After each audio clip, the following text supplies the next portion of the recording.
conforme eu mostrei naqueles vídeos. Nós tivemos 2 exemplos de cavalo no início. O cavalo de tração, que é perna curta, perto do chão, relacionado com força.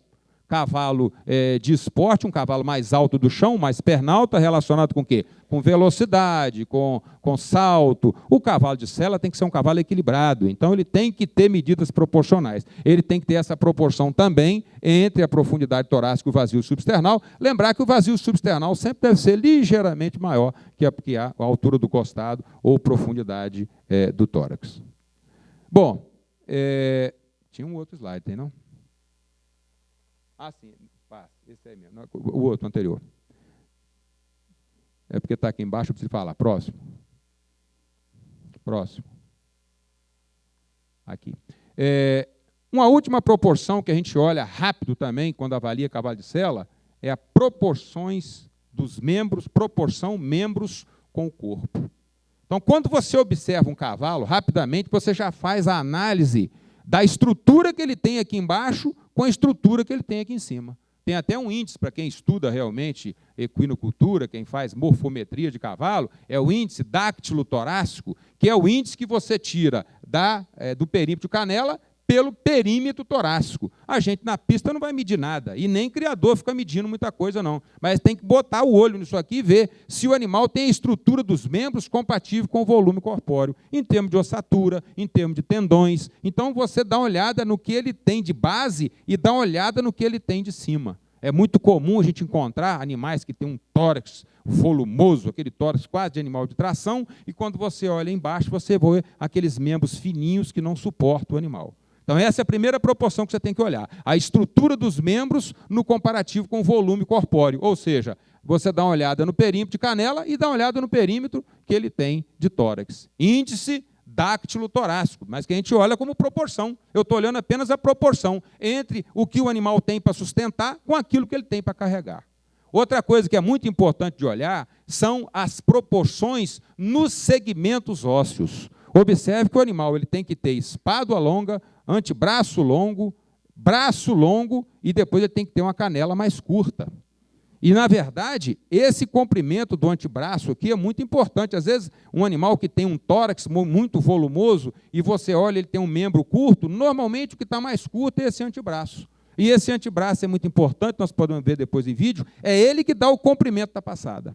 O comprimento da passada está na dependência do comprimento do antebraço. Então, essas proporções, quando você olha para julgar cavalo, é muito importante. Cavalo de sela. Ele tem que ter uma espádua longa, inclinada, o braço longo, inclinado, o antebraço longo, inclinado, mas lembrar que aqui é que afasta ele um pouco mais do chão, e ele tem que ter canela curta, porque cavalo de canela alta fica desequilibrado, né? Nós temos que olhar isso aqui, ó, canela de anterior, canela de posterior, tem que ter sempre um conjunto menor, sempre colocar o cavalo não pernalta. Cavalo que tem joelho alto, volta para mim. Cavalo que tem joelho alto e tiver também jarrete alto, ele fica um animal como se estivesse andando praticamente de salto alto, desequilibra o conjunto. Então, essa proporção entre os diferentes segmentos ósseos dos membros, também você tem que olhar com rapidez. Você tem que ver uma espádua longa, o antebraço longo, depois o braço, espádua, antebraço, depois o braço. E, por último, a canela, em termos de comprimento.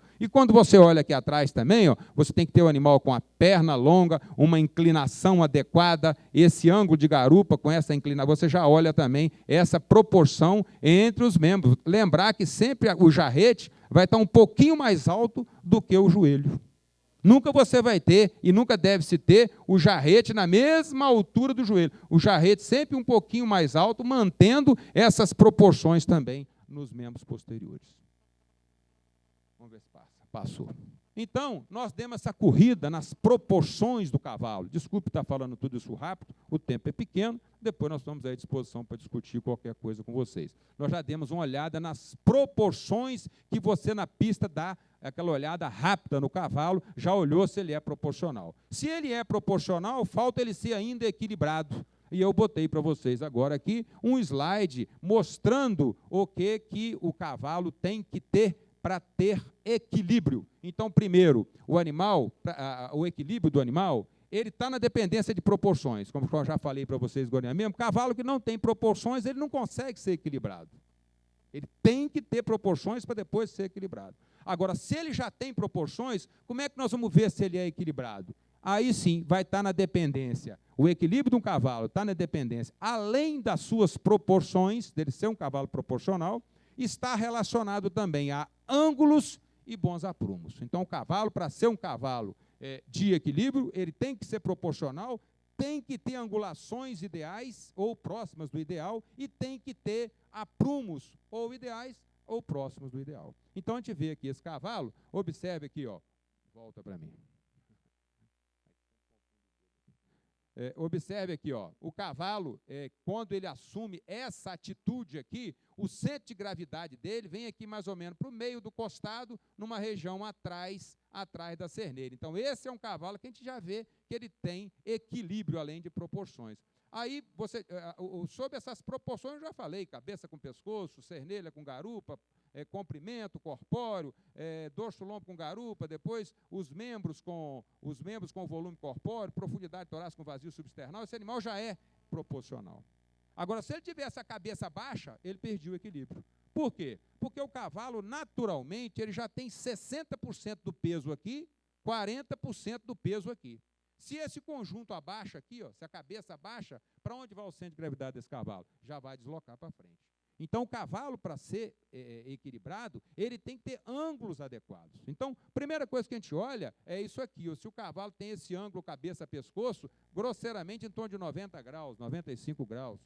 Se o pescoço está inclinado, tem grosseiramente 45 graus, né, em torno de 45 graus de inclinação.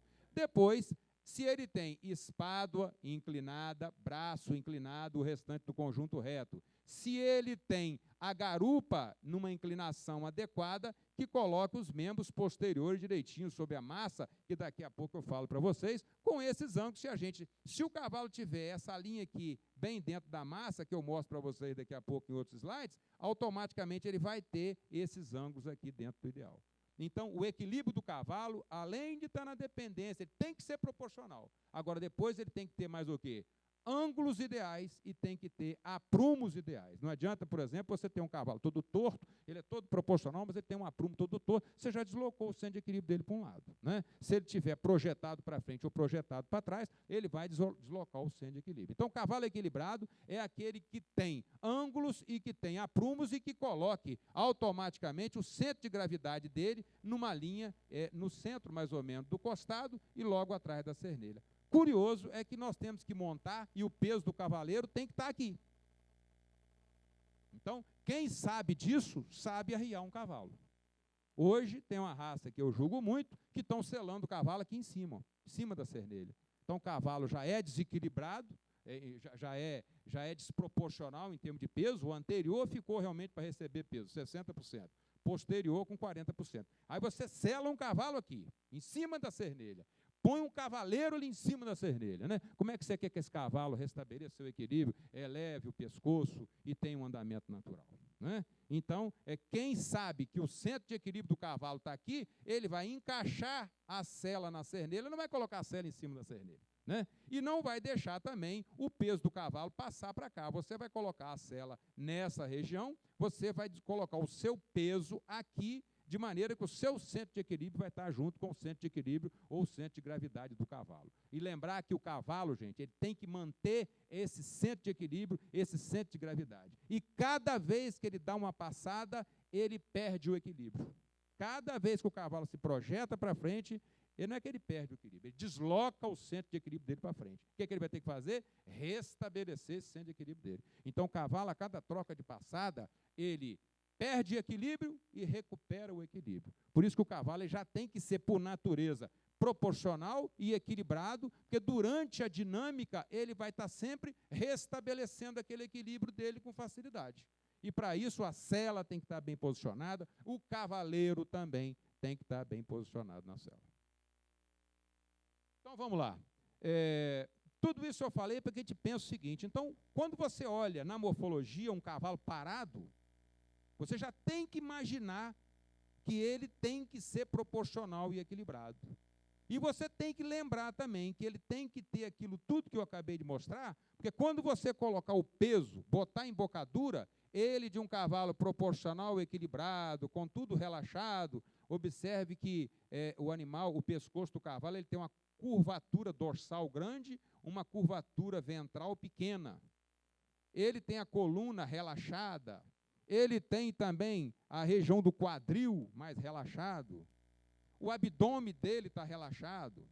E a hora que você monta, põe peso, aciona nas pernas e segura a embocadura, ele vai assumir a atitude de equitação. E vai haver uma transformação no seu organismo. Observe que ele vai flexionar a nuca, o ângulo ventral aqui, o ângulo dorsal aumenta, o ângulo ventral diminui, ou seja, o pescoço se eleva, arredonda o pescoço e essa coluna cervical se eleva. Observe então que ela que era funda aqui, ela acaba diminuindo esse ângulo aqui, aumentando o ângulo que facilita a flexão da nuca. A costela, a região da coluna vertebral, tóraco-lombar, né?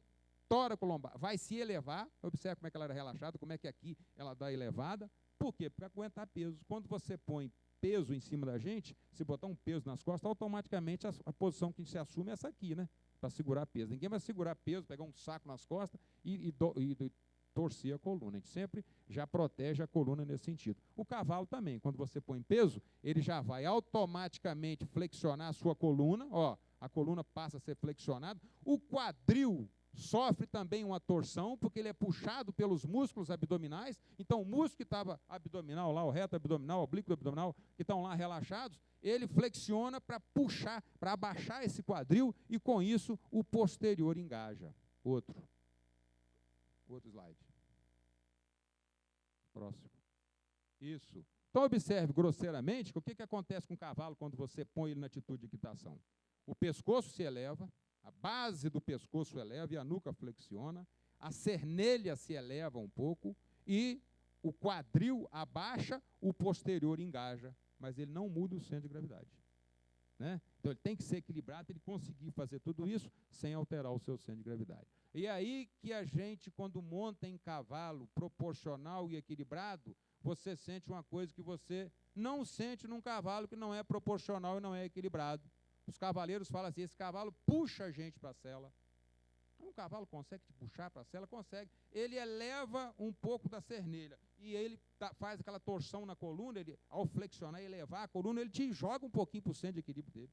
O cavalo parece que você sente quando você monta num cavalo bem equitado, um cavalo que é proporcional, é equilibrado, que está bem equitado, quando ele assume esse formato aqui, você encaixa automaticamente mais dentro dele. Então, tudo isso é a morfologia e depois os treinamentos. E nós temos que estar atentos a selecionar um cavalo que seja, por natureza, proporcional, por natureza, equilibrado, que aí sim, com pouco treinamento, ele entra nessa atitude. Próximo. Bom, agora eu vou passar rapidamente sobre aquilo que a gente que o padrão da raça campolina considera mais ou menos como ideal e aquilo também que a gente tem que olhar de morfologia, pensando nessa função do cavalo, pensando em tudo. Eu vou dar uma corrida rápida, porque o assunto é extenso, um pouco cabeça, pescoço, cerelha, dorso, lombo, garupa, tórax, membros anteriores, membros posteriores, para a gente dar uma passada rápida naquilo, pelo menos, que é ideal e que é mais importante de estar atento. Então, vamos lá. Cabeça. A cabeça, eu já falei que é a unidade métrica do cavalo, ela tem que ser proporcional. A cabeça em si já tem que guardar uma proporção. Qual é a proporção que a gente olha na cabeça? Se o comprimento da cabeça tem, se a largura tem 1/3 do comprimento, então a cabeça tem que ter uma largura de qualquer cavalo. Ela tem que ter uma largura proporcional à cabeça. Isso quer dizer que a fronte tem que ser ampla, larga, tem que afastar os olhos. A fronte ampla e larga afasta os olhos do cavalo. E para que cavalo tem que ter olho afastado? Um cavalo que tem os olhos bem posicionados, que tem a fronte larga e que ele tem essa abertura na região da fronte, ele consegue quase que vigiar as suas ancas sem virar o pescoço. Tem alguns observadores que falam, inclusive, que temperamento de cavalo de sela está muito relacionado com a largura da fronte, porque o cavalo que tem a fronte larga, que tem os olhos bem posicionados, ele consegue se vigiar sem mexer a cabeça. E cavalo, ao longo dos 60 milhões de anos de evolução dele, o cavalo sempre foi presa. O cavalo, até hoje, ele tem cisma, ele tem medo, ele se defende. Então, um cavalo que consegue estar parado,